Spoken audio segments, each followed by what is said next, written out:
So far, the only option we've seen for adding custom functionality to our build script is via ad hoc tasks. We've also seen how typed tasks make it simple to reuse common functionality throughout our build scripts. We'll now learn how to write our own task types. Creating a custom task type in Gradle is easy. Let's start by defining our task class. Again, since Gradle scripts are simply groovy, we can define a class right in our build script.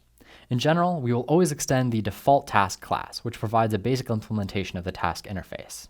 We've got class, my class, extends, default task. That's all there is to it to define a custom task type.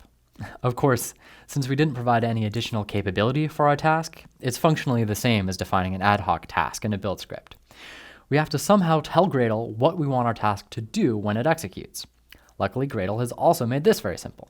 To add an action to our task type, we simply define a method annotated with the @taskAction annotation.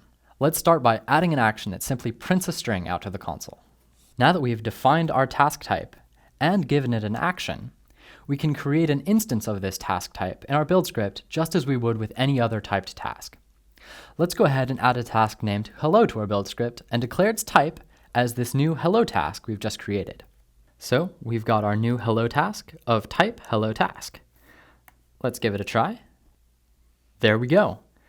The method of the hello task class that we annotated with task action got executed. Perfect. We can also easily make our tasks configurable by adding properties to our class. Here we've added a first name property, which our task action then uses. Remember, since this is groovy, we don't need to worry about creating getter and setter methods.